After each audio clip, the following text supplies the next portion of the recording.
Well, good evening, ladies and gentlemen, and welcome to this week's episode of Roundabout Sports presented by Interstate 70 Sports Media, where our passion is our profession.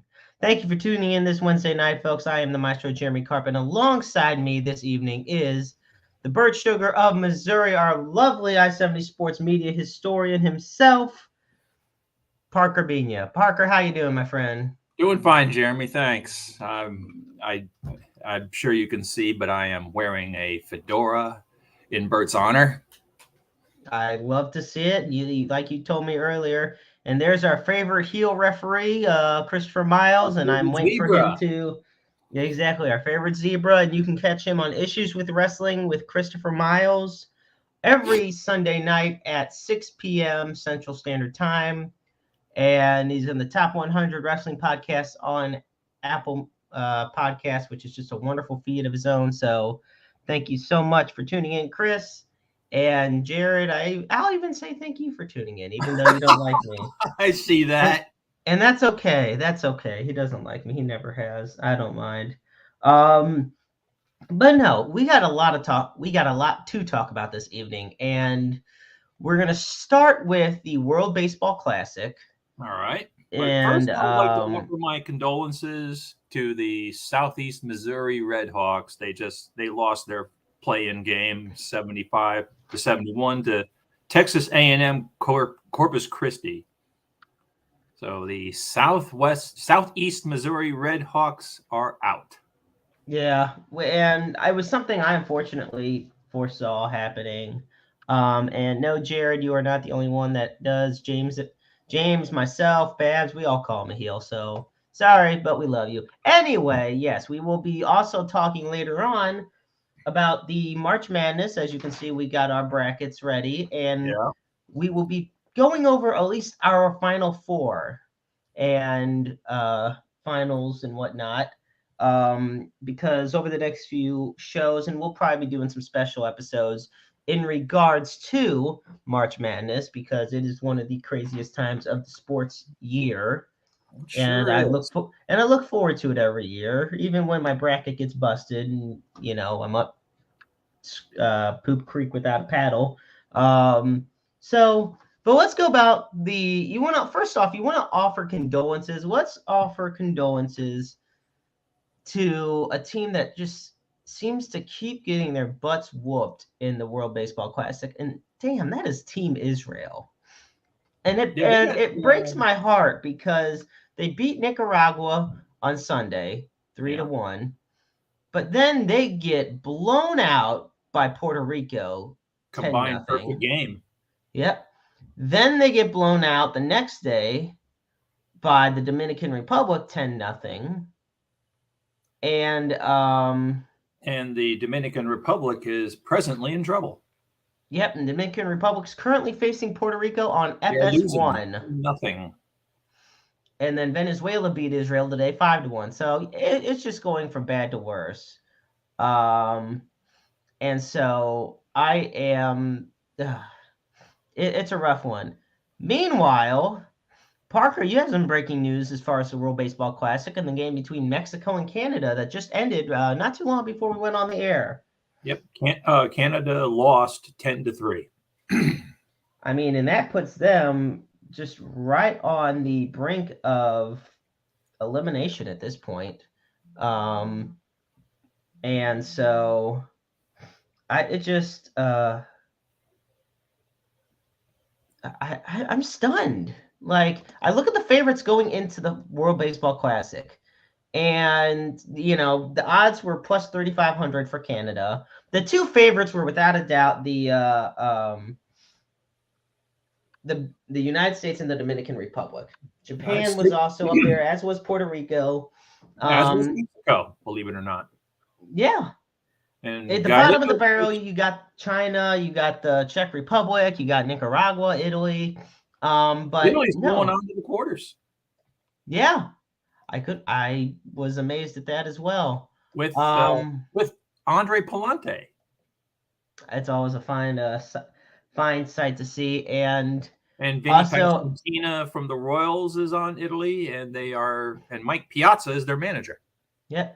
And Eddie, thank you so much for tuning in as always. I'm doing all right. I'm sure Parker's doing all right too. I'm doing fine. It looks pretty good. I love to see it. Um, and of course, one of the biggest football fans, and I know he's going to want to tune in later, Mr. Dew Henson himself, because I think his wish that he's been waiting for many years has finally come true, and that is that Aaron Rodgers will not be entering next season as a Green Bay Packer. For somebody that's known Andrew as long as I have, he has been calling that for years, calling for that. And apparently, Juju B is not entering the season as a Chief. No, Juju Smith-Schuster has signed a contract with the New England Patriots. Patriots lost Jacoby Myers to the Raiders, so what better way to fill that in than to get the number one receiver on the depth chart from the Chiefs. And starting safety Juan Thornhill is heading to the Cleveland Browns on a 3-year deal as well. And Jared, honestly, at this point, yeah, I agree with that. Aaron Rodgers is a great quarterback, but at this point, he's just a drama queen. He makes a wish list. He's a Hall of Famer. He's had a great career, but he peaked too early. It's time for him to go. It's time for him to go. He peaked too early because he hasn't made the Super Bowl since he won it in 2010. You take into account that he was mad that Jacoby Brissett is headed to Washington. And you know what? Since we're in the middle of it, we will go briefly into some of the latest happenings in free agency, and then we'll get into the World Baseball Classic because I need to get this off my chest. Aaron Rodgers is talking about how he wasn't happy in Green Bay with the players that he had, with what the Packers management gave him to work with. So what does he do? When he's talking to the Jets, he gives them a wish list of players that were already on the Packers. And, first let's go to Jared's comment that I like here. It says, he wants all the attention on him. People kept telling Brady to go. They should tell. Exactly. I agree with that. It's at the point. Aaron Rodgers, to me, is a top 15, possibly top 10 great quarterback of all time. Alexander Hamilton on his avatar? Very well could be. Andrew puts on that Rodgers did an all-time great, just an all-time diva too, and he is absolutely right on this. I'm thinking that some of these Packer teams coming up are going to be the worst Packer teams since the post-Lombardi years. And those were some bad years because it wasn't until Brett Favre came around that they started to have their fortunes turned. Yep, they had... which, if anybody knows a thing or two about having their fortunes turned, it's Brett Favre. Mm-hmm. I mean, Dan Devine was their head coach for a while. And you were correct, by the way, Parker. It is Alexander Hamilton. I thought so. So how about that? So yes, and I look at the Chiefs losing Juju Smith-Schuster to the Patriots. It's a bummer move because obviously Juju Smith-Schuster made a bigger impact than a lot of people anticipated. A lot of people thought he was just a washed-up wide receiver on the Steelers. Mm-hmm. When it wasn't so much that he was washed up, it was just that he had so much once again, just like in a way Rodgers, Juju Smith-Schuster is to me just TikTok boy. Just has all this media, extravagant social media attention to him. And he didn't for the longest time have anything to back it up. Comes to the Chiefs. As far as I could tell, the fans in Kansas City liked him.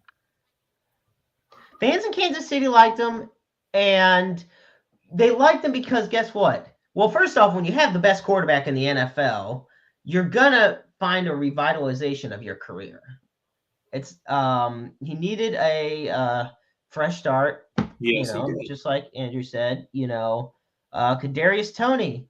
There you go. Look what happened to Kadarius Toney. It was a mess with the Giants. Nothing was working out. What happens? Gets traded to the Chiefs, and he was a bigger impact player for the Chiefs than anybody expected. So it was nice to see. I'm going to go out on a limb. I mean, he had problems early on, but I like Sky Moore. Sky Moore's another. This is the chance for a lot of young guys to still shine, because guess what?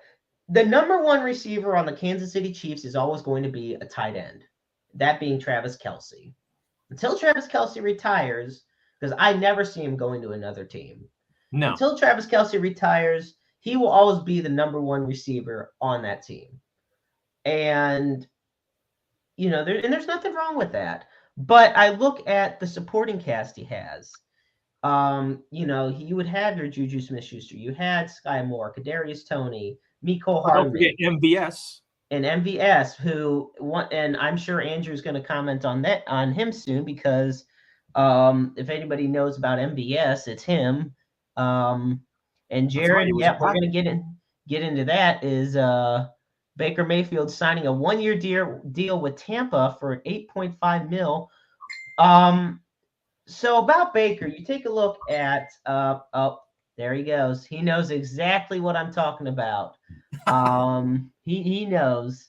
So before we get back to the thing about Baker, so the Chiefs now are in a position where they might target another wide receiver in free agency. There's plenty on the market. Honestly, if I'm the Chiefs, go with Adam Thielen. Get a good guy in the slot position. 32, he's 32 years old, but he's still a surefire receiver. Exactly. He's got a few years left.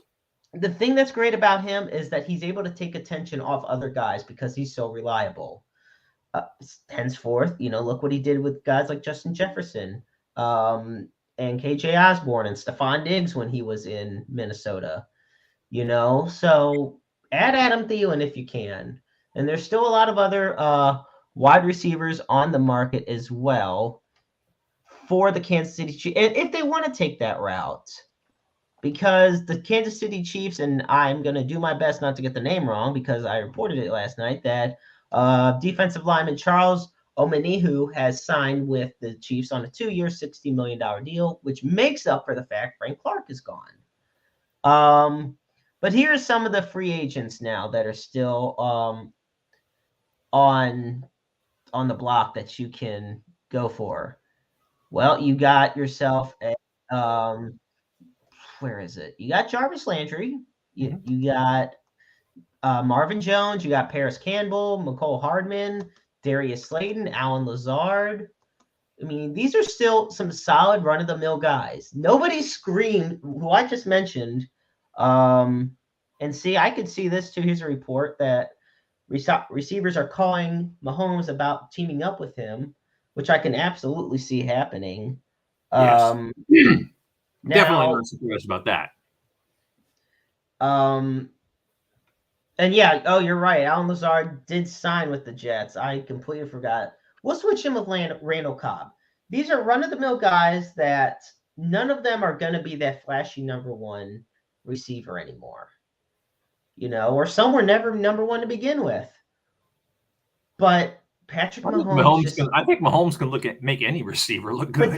And that's what I was kind of getting at. Mahomes has that magic touch where he can make any receiver better. Kadarius Toney, perfect example. And I think later in the season, Sky Moore, another perfect example. Sky Moore, who had a fantastic Super Bowl. Yes, he did. I still maintain the fact that Clyde Edwards-Helaire is done. Yes. In Kansas City. I was just going to get to that. Jerick McKinnon's a free agent. Isaiah Pacheco, to me, is the future of the Chiefs when it comes to running back. All right, you heard it here first. Isaiah Pacheco, 1,000-yard rusher next year. All right, we have it marked down that and yeah, look at this. He made MVS look amazing. Yes, made it perfectly clear. So I look at Isaiah Pacheco. You say he's going to be a 1,000-yard rusher next year. Yes, I don't know if he'll be a 1,000-yard rusher, only because he's also could expand in the receiving game. Now, there's also rumors circulating because Austin Eckler on the Chargers is seeking a trade, and he's been granted permission for that trade. Do the Chiefs make a run at him? What do you think, Parker? I think they make a run at him, but depends on what the Chargers are going to ask for? I mean, I'm naturally trying to send a player from within your division is I can't see that happening either. that is the problem at hand. And I mean, we it's a naturally division trade, like you said, and what are the Chargers going to ask for in return? right. And I look at the Chiefs' situation right now as far as cap goes. Right now, the Kansas City Chiefs are at, if I can find it, I just had it. Well, shoot. I mean, Mahomes is the biggest cap hit right now with 49 million cap hit. But Kansas City, Austin Eckler is still in the prime of his career. Let's really make this clear. 27 years old. He has over 3,000 rushing yards and over 3,000 receiving yards. He has 34 rushing touchdowns and 29 receiving touchdowns. And this is all from an undrafted free agent, that nobody really expected much from. Now, rumors have also circled that he could trade with the Eagles.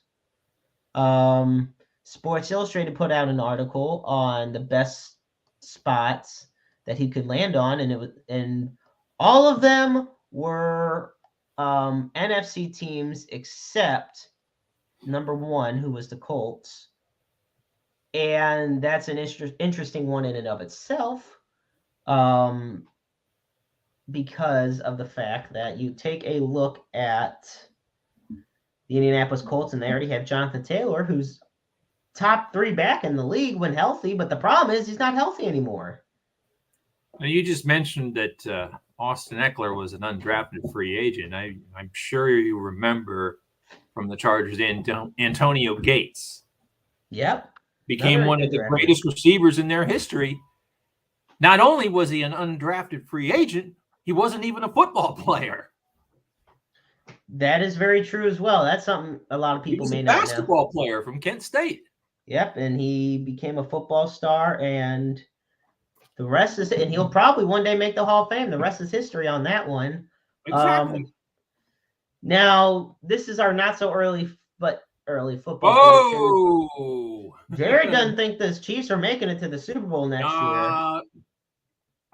No, it's too early for me to even predict on that. But he's all for, if he wants to make that. There's no more power to him. More power to him, absolutely. And yeah, a lot of great tight ends were basketball players first. It's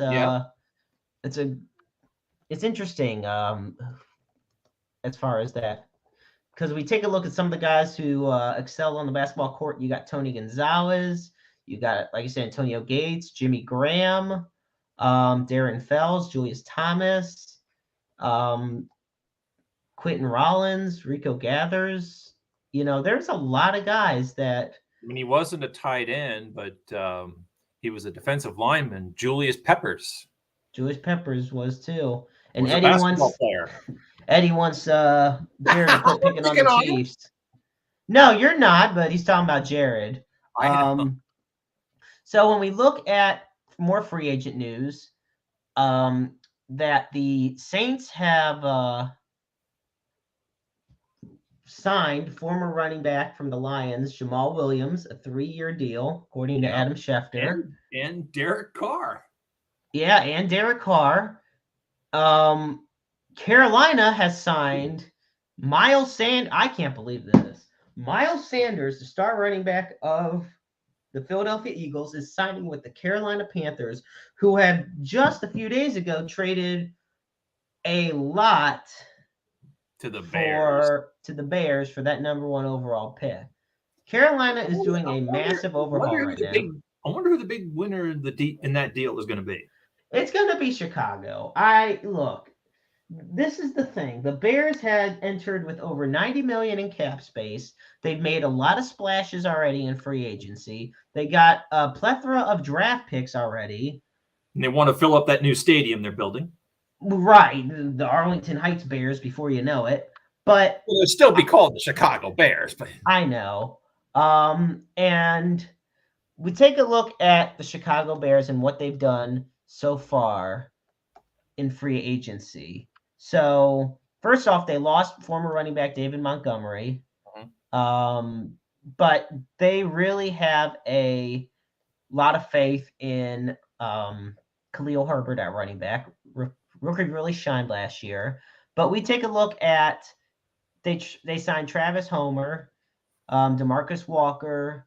They signed Tremaine Edmonds, who's a really good linebacker, a 4-year, $72 million deal, $50 million guaranteed. One of the top linebackers on the market. Then they get something that I've said since the beginning was imperative to the success of Justin Fields. They got an offensive lineman. They got Nate Davis from he was from free agency, but if I can remember off the top of my head, he was from the Titans. I'm sorry. Yeah, he's from the Tennessee Titans, and Justin Fields can be one of the league's best players at quarterback if he has time to throw in the damn pocket. Shoot, I think I'm watching a Battlehawks game when I see Justin Fields trying to find time to throw the ball. Also, they signed TJ Edwards at linebacker. Bears are stocking up, Parker. Mm-hmm. Oh, yeah. Bears are going to be a force this coming year. They absolutely will. And Eddie, bear with us 1 second. We're going to get to baseball talk shortly. But there's a couple more NFL free agency notes I want to go on here. All right, go on. And so the first is, look, we know that Aaron Rodgers is basically going to become a New York Jet. Brings me up the question, where's Odell Beckham Jr. going? Because he was one of the guys on the wish list. He was one of the guys that Rodgers wanted in Green Bay. Clark ought to open up the checkbook for him. I'm sure he's still got plenty of Grandpa HL's money to play with. You think, Jared, do you feel that Odell's going to be heading to retirement? Oof. I mean, and look at this. One of the spots that he's predicted on by Pro Football Focus to go to is the Jets, along with the Bills and Cowboys. Now I don't see him going to the Cowboys, but that'd be weird as hell. That's right. He was a giant He was a giant. It'd be weird to imagine, but it could. Jerry Jones has the pocketbooks for it. But imagine Aaron Rodgers throwing to Odell Beckham Jr. on the Jets. That actually makes me sick. That makes me physically. I'd rather see Patrick Mahomes throw to him on the Chiefs. Well, I don't even like the idea of Odell on the Chiefs. I really don't. Because too many. Well, yeah, I was going to say there's too many receivers on the team. And on top of that, there you go. Too much extra baggage. Yeah. And Eddie, we'll be praying for you. We don't know what's going on. And we hope everything goes well with whatever is going on. Fingers crossed. And you know what, Jared? It's like becoming a running gag at this point. He's sick at this point. Well, this guy really, he's giving you the business. Yeah, it's like that sometimes. And Sauce Gardner, arguably one of the best defensive backs in the league, Rookie of the Year last year defensively. I just don't see Odell going to the Chiefs. I see Odell. He could even go to Buffalo. I think when you take a look at the Bills and where they're at, when Buffalo, they went through they a need lot help with they went through a lot with the DeMille. But anyway, they're. I think Buffalo's going to be. I think Buffalo's going to be hungry next year. Yeah, I mean, they got a lot to prove and a lot to work with. Now, I'm going to tell you what team I think has had the worst absolute offseason in the NFL. Now, Parker, I want you to just give me a guess based on what you've seen at who you think has had the worst free agency season. Well, I don't think we've done too well. I don't think the Chiefs have done very well free agent wise, but I think, well, the thing of it is, when you're the defending champs, I think you also are okay with staying pat where you're at. yeah.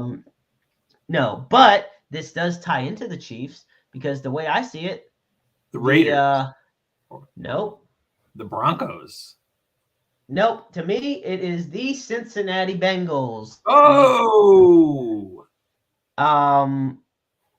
And well, yeah, Garrett Wilson. He'll have Garrett Wilson too. But no, let's go with the Bengals for a second. So, first off, Joe Burrow, if there was ever a time to get Joe Burrow weapons, this is the time.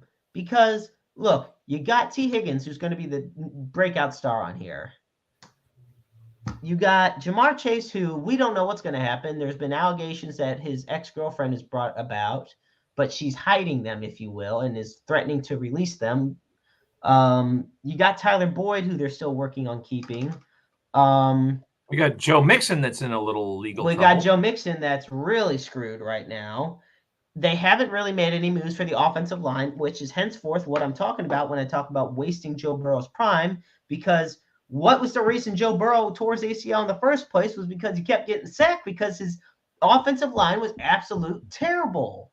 Yeah. Worse than the league. And, I look at it and then let's not forget, they lost their two best safeties. Their starting safeties, Jesse Bates and Von Bell, both top 15 safeties in the NFL, in my opinion, and they go to other teams. So not only are you having the offense dismantling, but you're seeing the defense get decimated as well. And this was a Super Bowl team 2 years ago. 2 years ago, this was the team that made the Super Bowl. And this year gave Kansas City everything they had. They nearly took them to overtime in the AFC Championship game. Let's not act like the Chiefs blew them out of the water and there was no chance. They didn't. I'm not acting like that at all. I know they didn't. No. So it was a very close, game in the end. Just an unfortunate play happened, and if you're a fan of Cincinnati, and it led to a Harrison Butker field goal. Now, one thing I do want to say about the Chiefs.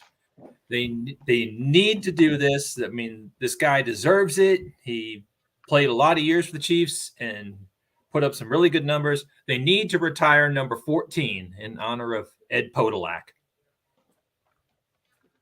Yeah. I mean, he holds a total yards from scrimmage in the AFC postseason record that still stands.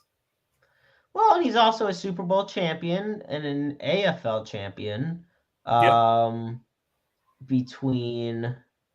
1969 and 1970. Yeah. And very, very successful career for the Kansas City Chiefs, and he spent his whole career with them.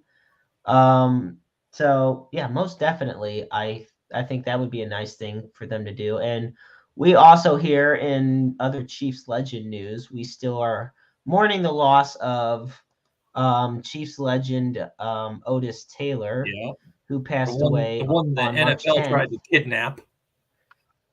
And who Parker and I both consider to be among the top NFL Hall of Fame or Pro Football Hall of Fame snubs in history. Yes. I mean, Lenny's in, Otis should be in. I was going to say, because Lenny even said Otis Taylor made everything easy for me. Exactly. And his passing comes a mere 7 months after Len Dawson passed away. Yep. So, but with all that said, yes, I think as far as free agency and which team is suffering the worst, I don't even feel like the Eagles are as bad because they've gotten a lot of guys back. Cincinnati has hardly retained anybody. Yeah. The Eagles got that other Kelsey guy back. Yeah. The Eagles got Jason Kelsey back. They got Brandon Graham back. They got Javon Hargrave back. You lose certain pieces. This is the big thing for me. The big deal breaker will be if they get CJ Gardner Johnson back. Hmm. If they get him back, that's a huge thing for the Eagles. If not, then you're in trouble. So then the NFC is up for grabs. Right. And, once again, you want to talk about a quarterback in his prime? Well, there you go. You got Jalen Hurts. But the difference is, unlike the Bengals, the Eagles aren't dismantling their offensive line. And the Eagles have a top 5 offensive line. It's amazing to me how good that offensive line really is, actually. So, yeah, with that, I will say we'll be keeping track throughout the show over the next hour of potential moves made in NFL free agency. In fact, because that Jamal Williams move to the Saints just happened about an hour ago. I was going to say about Derek Carr. I actually remember watching the draft where the Houston Texans took his older brother, David Carr. And Derek Carr was there at the draft as a 12-year-old kid. That is crazy to think about. Yeah, I mean, he was there when the Texans drafted his older brother, and then he ends up being a quarterback himself. Yeah. So I want to ask you this question before we switch sports and actually go back to the World Baseball Classic. All so right. Aaron Rodgers was on the Pat McAfee show today, and he stated, quote, "I'm debatably the best player in franchise history." Oh, please. All right, so Brett Favre. I mean, you're stacking him up against. He thinks he's better than Brett Favre. He thinks he's better than Bart Starr. Really? I don't think he's better than either one of them. I think he's better than Brett Favre. Actually, I think he's actually. It's hard to compare him to Bart Starr because of the different eras.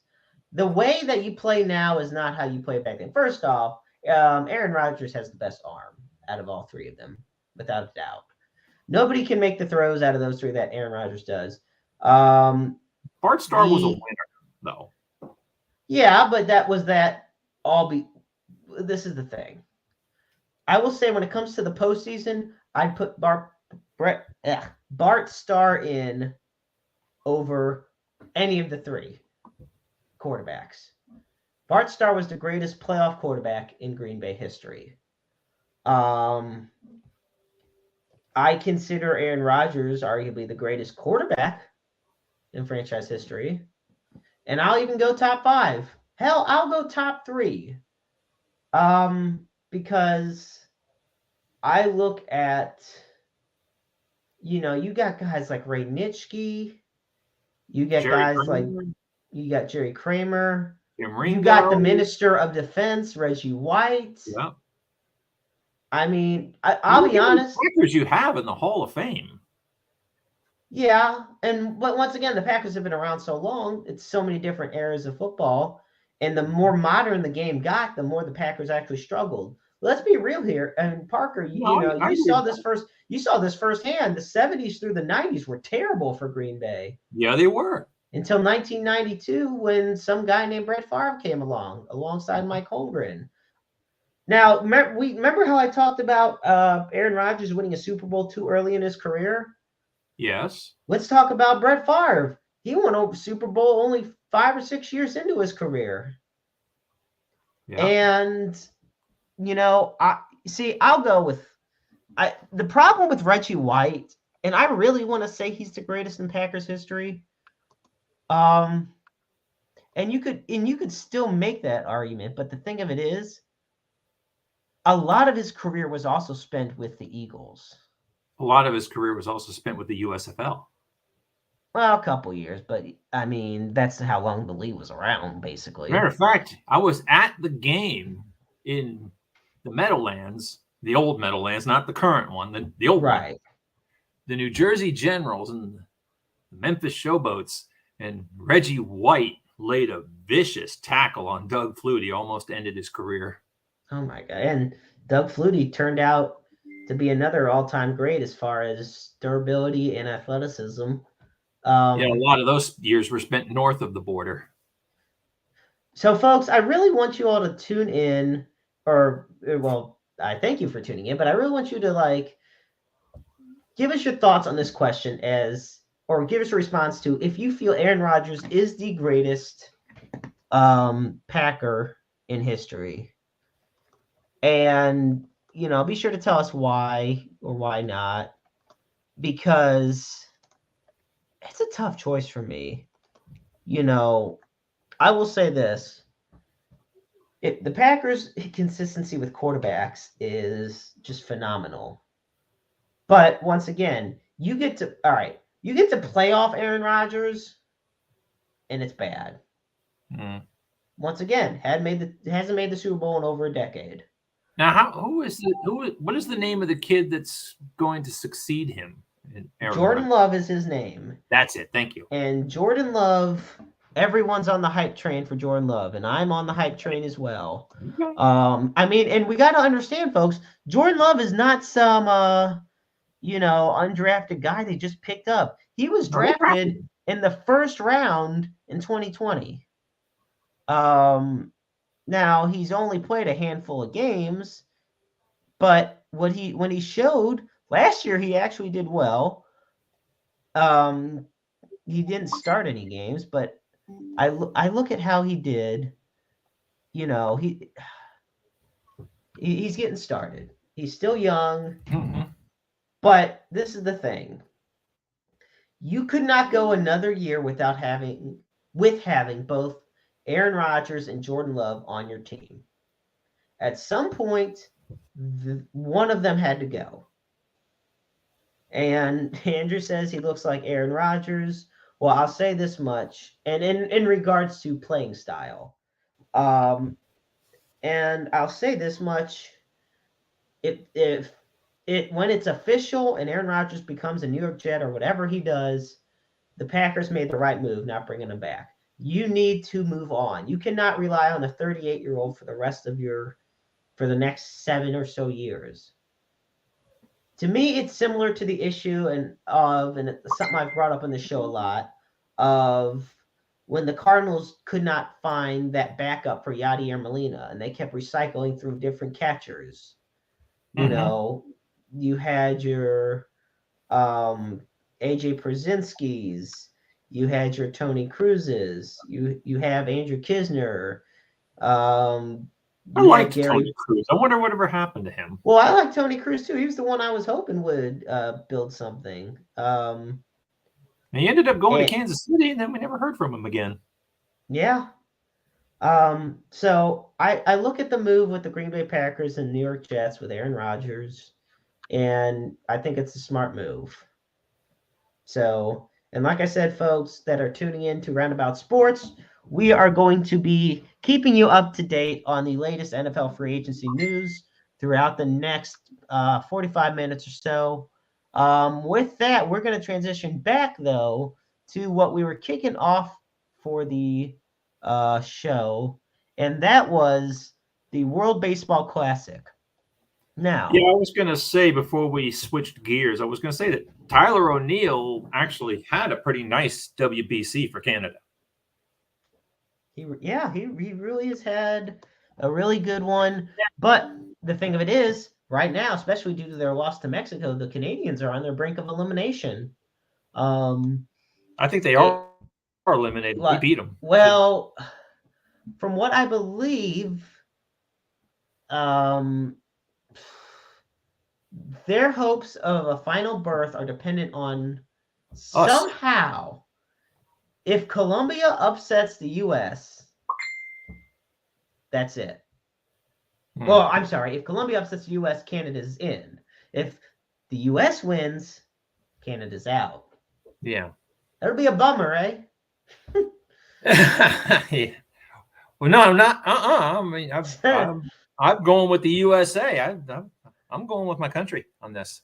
I was going with Team USA and Team Israel, and at least one of them is doing well. I would have liked to have seen Team Israel make a decent showing. Even Great Britain made a pretty decent showing. Yeah, just with the most god awful uniforms in the history of the World Baseball Classic, and nobody can change my mind about it. No, they were terrible. They looked like they were all thrown together in 5 minutes combined. Yeah, it was just an absolute mess. So as we head into some more of the World Baseball Classic, Cuba's already in the Final Four. exactly. Cuba is in the Final Four because they beat Australia.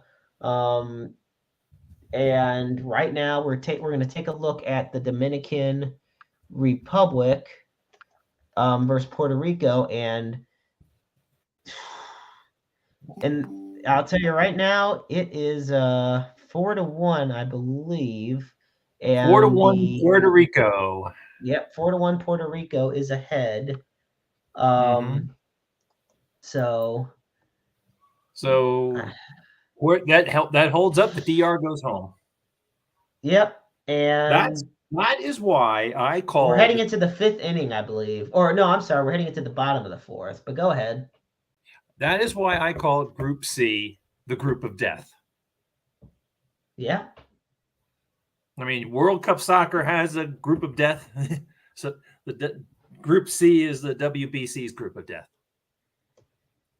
Right. And you had 3 teams, extremely loaded with major leaguers, and it was fate that one of them was going to go home. Which team right now looks the most dangerous to you? And not in the standpoint of which team you're rooting for, but in the standpoint of what you've seen. Japan. Okay. I mean, they've got Lars Ichiban Nootbaar. He's having a good classic. He is, and it is fun to see. I mean, and I know he's talking to Shohei Ohtani about that toasted ravioli. I was gonna say, and then you got Yu Darvish, UK Matsui, Roki Sasaki, Ohtani, yep. And who can't forget about our lovely Lars? So I look at Team Japan. Right now they're doing pretty good. I will say that they're facing Italy tomorrow, or I should say, for those that are tuning this in after its live air date on Thursday, March 16th, they'll be taking on Team Italy at the Tokyo Dome. I'll go with, to me, Team Puerto Rico. The Puerto Rican team is just on fire right now. Yeah, they are. And I still can't believe one of the favorites to win this damn thing is gonna go home. Well, I was gonna say, and either the top favorite or just one of the top 5 favorites. That's another thing. I also do like the Cuban team. Like, I don't know. It's crazy to think about. Cespedes. Right. So, and of course, I guess you could say we have a little bit of bias as far as the Puerto Rican team because, I mean, look at who their manager is. Yeah. Yachty. That's right. And of course, Jose Molina is the first base coach. But they got Kiki Hernandez, Francisco Lindor, Emmanuel Rivera, Edwin Diaz, Javi Baez. Yeah. Eddie Rosario, Henry Ramos, Marcus Stroman, MJ Melendez from the Royals, who really he's a great rotational guy with Salvador Perez. It's great getting them both in. Alexi Diaz, Jose De Leon. This is a team you really don't want to piss off. That said, let's just be real. Team USA is no slouch. No. Team USA is no slouch, and Goldie and Nato are having nice classics. Right. Miles Michaelis had a strong outing. Waino, I mean, he's 41 years old. He had that little hiccup in the first inning against Great Britain, but other than that, he pitched decently. Well, you got Pete Alonso, you got Mookie Betts, you got yourself your Trout. Jeff McNeil, you got Trout, you got Miles Michaelis, Yeah. JT Realmuto, Kyle Schwarber. I mean, and to me, one of my favorites, underrated, and a guy who I think in baseball and major leagues going to have a breakout year this year, Bobby Witt Jr. Yeah. That boy And still hasn't us, played. yeah, and let's also give a little love to another St. Louis native and good old Devin Now, I was Williams. just gonna say he had a pretty nice. It was brief, but he had a pretty nice appearance. So overall, I've enjoyed what I've seen so far, and the inning's over. And breaking news: it is now 5-1. As Francisco Lindor hit an infield home run. Oh wow! Well, there's that. I think at that point, that's the team. The other team's just giving up. I think the Yes, spirits are crushed. the DR is done. So at the rate we are going, folks, we're going to try not to let this bite us back in the behind, but it looks like the Dominican Republic will be falling to Puerto Rico as of now, which is 7:46 Central Standard Time. It is 5-1. Puerto Rico ahead in the fifth inning over the Dominican Republic. With that, as we reach the 47-minute mark here on Roundabout Sports, I am the Maestro Jeremy Karp alongside the Burt Sugar of Missouri, Parker. I wanted to bring up last Sunday was the home opener for the Battlehawks in St. Louis. They looked great. And it became the most attended XFL game in league history. In 38,000. just this version, or in all the previous versions? No, I'm pretty sure in all the versions. Over 38,000 fans attended this game. I mean, it looked like there were quite a few 400 level seats left. Well, they didn't open all the 400 seats. That's the thing. Oh, they didn't? Okay. Yeah, that's the main thing about this. They didn't open all the 400 sections, but they still shoehorned a lot of people in there. Well, yeah, but you still have nearly 40,000 people. And I take a look at who we're playing. The Arlington Renegades won anything special, but Danny Garcia, one of the owners of the league, the Rock's ex-wife. Yeah, and the Rock's ex-wife came out to talk to the crowd. And then the Rock appeared via satellite, something that the Rock does better than pretty much anybody else, and gave his input on the fact St. Louis was such a big crowd. And it wasn't just during the game. The tailgating was electric. Yeah, I saw the photos. My friends and I had a fantastic time. We're going to be doing this again on Saturday night because the game starts at 6 p.m. Central. So they're home again this time. So they're home again. 4 of the next 6 games are home games. Oh, wow. Yeah, they only have 2 road games left all year. So, a lot of people were upset because they started off with 3 road games. I said, look, I'll suffer through waiting for the home opener if it means getting to watch more home games when it matters most. Yeah. And for the most part, the Battlehawks won 24-11. And you look at the Battlehawks, the offensive line looked much improved. The running game looked much improved. The offense flowed a lot better. The defense, honestly, just suffocating.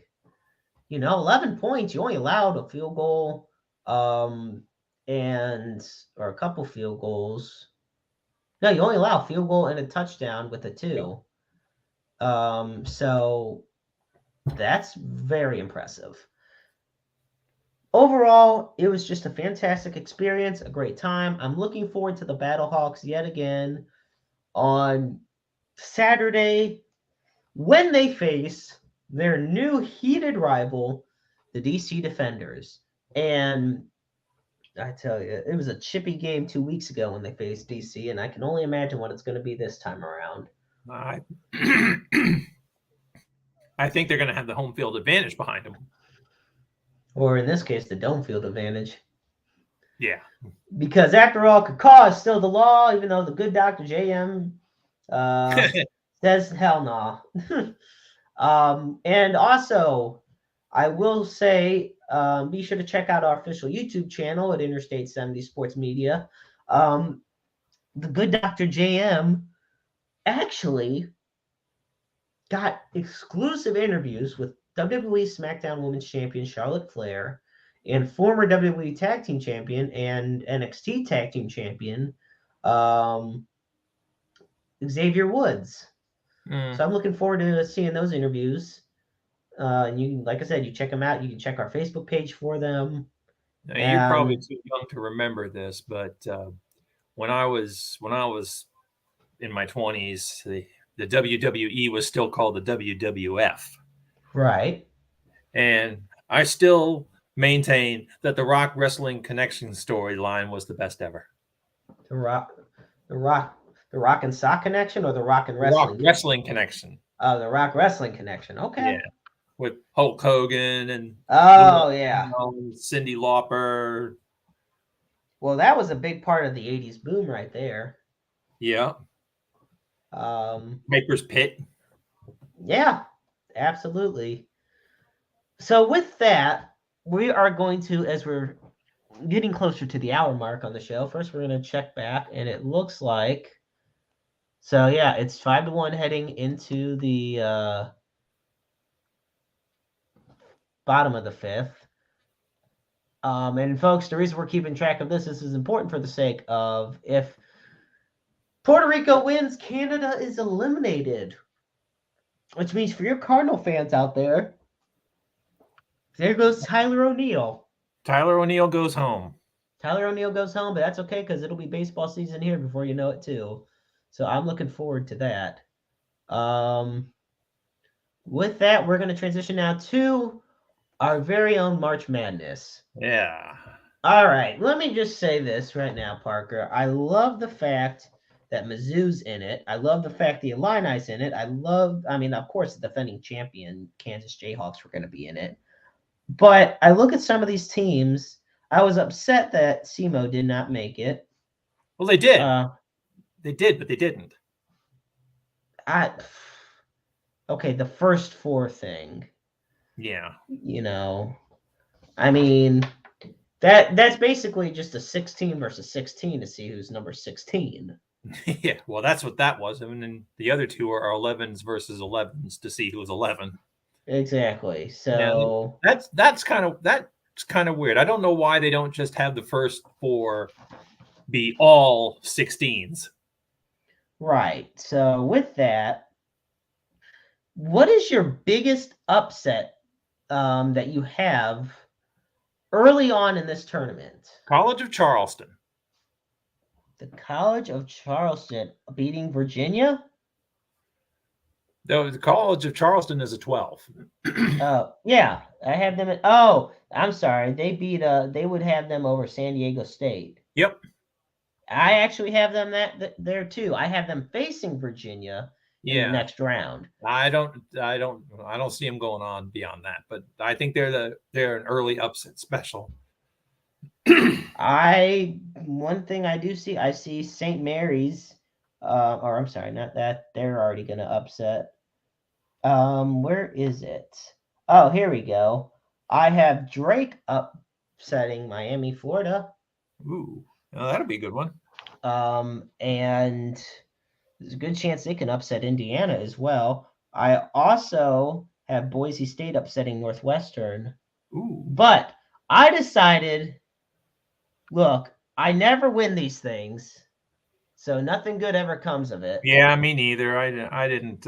So I decided to do something completely bold and out there, just for the hell of it. Mm-hmm. And I'm going to go Oral Roberts over Duke. Ooh. Now, I like Gonzaga cutting down the nets? I got TCU beating Gonzaga to head into the Sweet 16. Now, for my Final Four, this is how I look at it. Okay. All right. My Final Four, I got Kansas from the West. From the Midwest, I got Texas. Got to hook 'em horns. Wait, didn't Texas just can their coach? I believe so, but they get to the NCAA's and they can their coach. Well, that doesn't make any sense. We'll do what we can. I got Purdue for the East, and then for the South, this was tough. I had multiple options. I thought Baylor. I even thought Bama. But I decided, just because, once again, I never win these things, and what the hell, we'll roll with it. I'm going with the Mizzou Tigers. Ooh, to the Final Four. I got the Tigers to the 4. My final is going to be, I'm going to put Purdue versus probably, let's see. I only got to the Final Four. I didn't put the final in there yet, so that's what that's why I'm like sitting here thinking. So I look at what we have here, and like I said, we'll be going through.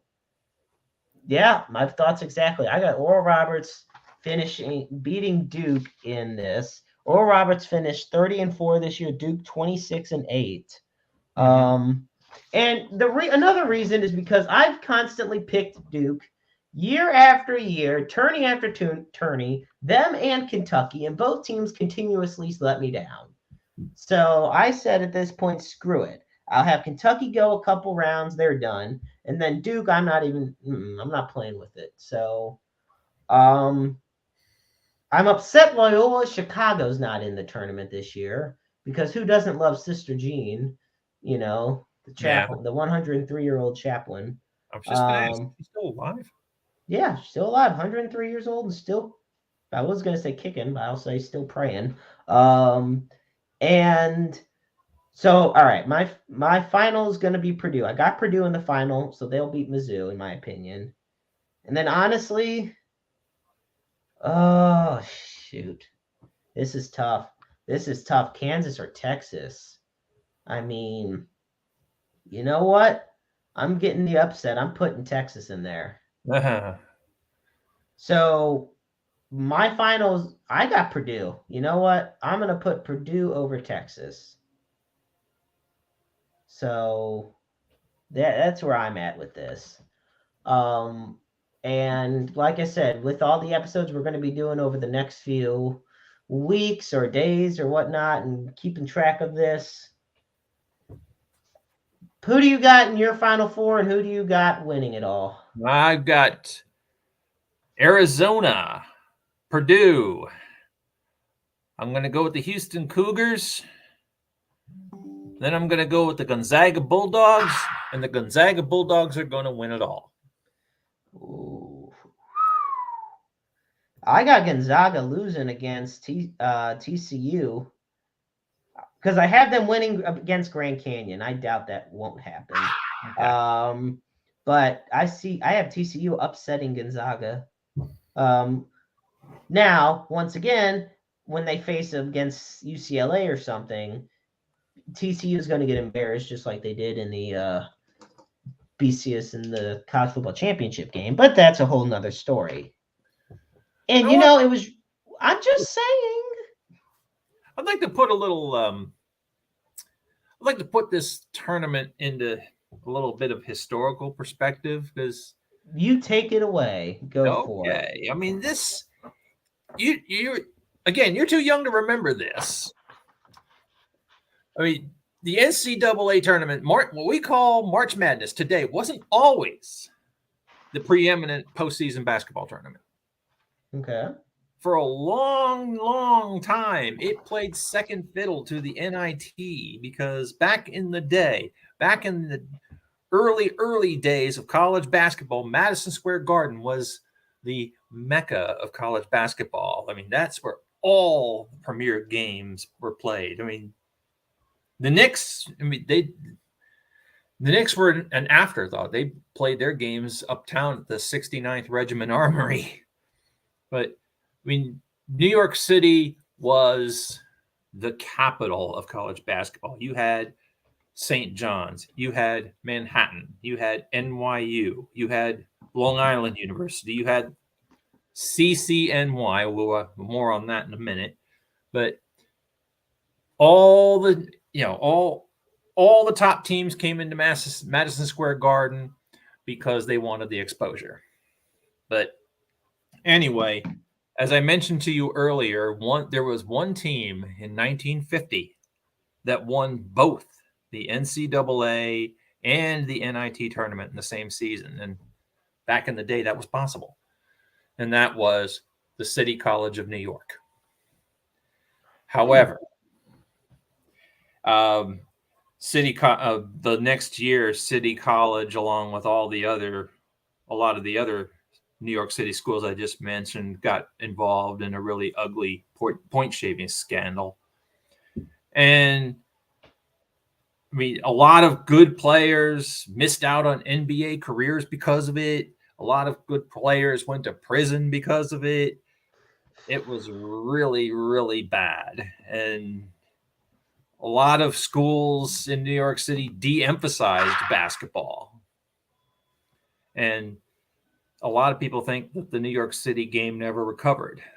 And as another result, a lot of college basketball games were moved out of Madison Square Garden. But then the NIT still continued to exist. But over the years, its importance kind of lessened. And in the 60s, you had John Wooden in UCLA with Kareem and Lucius Allen and Gail Goodrich and Dave Myers, Bill Walton. I mean, the Wizards of Westwood, they won 10 championships. Yeah, their last one was in like 1975, and they didn't win another one for like 20 years. But anyway, what I was going to say, there are two pivotal moments that helped the NCAA tournament become what it is now. March Madness, the big dance, Bird versus Magic, 1979. Indiana State versus Michigan State, when Magic won. And then the other one was 1982, Michael Jordan Michael Jordan at the buzzer beating Georgetown in the 82 finals, and Patrick Ewing, who unfortunately was just canned as the head coach of the Georgetown Hoyas. Anyway, so I'm just trying to put that into a little historical perspective for you. I'll be honest, I did not know about the whole point shaving scandal that led to kind of the downfall of college basketball in the New York area. I mean, but when it comes to the Mecca, there's a documentary about it that was on HBO called City Dump. It's on YouTube. Oh God, oh goodness. See, I look at it and I think, Madison Square Garden is why they call it the world's most famous arena. Some of the most historical events in sports have taken place there. But there have been like 4 Madison Square Gardens. Well, that's true too. But the Madison Square Garden that was the mecca of college basketball in the 50s and 60s, that was the Madison Square Garden version that was at 50th Street and 8th Avenue. The one that's at Penn Station didn't open until 1968. All righty. Well, folks, be sure to follow us on Facebook and on Twitter at Interstate 70 Sports Media and Roundabout Sports. Be sure to check out our official YouTube channel and keep giving us your thoughts on the March Madness tournament, as well as any NFL free agency moves you like and don't like. In fact, we just have breaking news that Alexander Madison has agreed to a 2-year contract extension to remain with the Vikings. It's the deal $7 million that can get to $8 million with 6.5-ish in incentives. Meanwhile, I take a look at Speaking of the some Vikings, news. they just lost Bud. They just lost Bud Grant. He just died Yep, at our the age of. condolences go out to the Minnesota Vikings, who Bud Grant, who was actually I believe, was the oldest living Hall of Famer. Um, I'm trying to remember either him or no, I'm sorry. Marv Levy is the current oldest living Pro Football Hall of Famer. Bud Right. Grant, I think, was second. And Ralph Wilson, the founding owner of the Buffalo Bills, was the oldest Hall of Famer ever. Yeah. Yeah, he was 97 when he died. Right. And it's definitely a sad thing. But he lived a long life. One of my favorite moments is especially when they were playing. They had after the Metrodome collapse, and when they were preparing for a new stadium and everything. They had their game against the Seahawks. Their playoff Vikings had their playoff game, and it was outside. It was minus like 20 degrees, 10, 20 degrees. And here comes Bud Grant to do the coin toss out in a t-shirt. He didn't care. I mean, and then the guys, obviously he was either in his late 80s or early 90s at that point, but he didn't give a damn. Yeah, I mean, you may have seen the John Facenda narrated highlight films of Metropolitan Stadium, Bloomington, Minnesota. Everybody's breathing. You can see their breath, and I mean that's the way football in Minnesota was back in the day. Exactly. So let's give a quick update on our lovely the Dominican Republic picks up a run as we head into the top of the sixth inning. Uh-oh. So with folks, be sure to tune in to FS1 if you wanted to catch that game live. But with that, folks, I just want to say, Parker, do you have any closing thoughts before? Yeah, I want to give you guys a program reminder. Saturday, the 18th, will be another episode of Down the Left Field Line with myself and Robert Marcello. It will be Saturday, but time to be determined. And we will be sure to post the update on that time and the links on our Facebook page and Twitter page as well. So be sure to tune in for that. That is this Saturday, March 18th. So I'm definitely looking forward to that. Parker has a great partnership and friendship with Robert Marcello, and they do a fantastic job at what they do. With that, folks, I gotta say it's been a lot of fun tonight. Before we let you go, I do want to say that as always, the NAMI hotline is always on the screen. We always close with. It's at 1-800-950-NAMI. That is 1-800-950-NAMI. One of the greatest independent nonprofit grassroots organizations out there for the awareness of mental illness.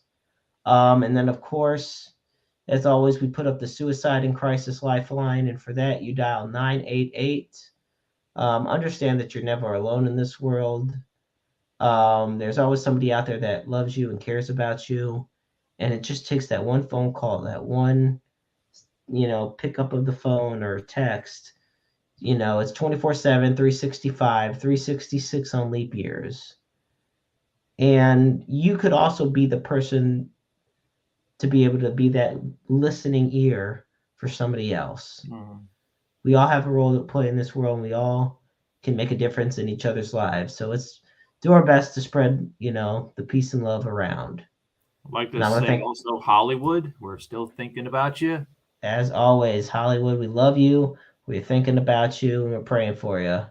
So thank you so much, folks, for tuning in this evening on Roundabout Sports. I'm the Maestro, Jeremy Karp. He's the Burt Sugar on Missouri, Parker. And remember, life is a book full of empty pages just waiting to be written in. There you go. Make your lives worth reading.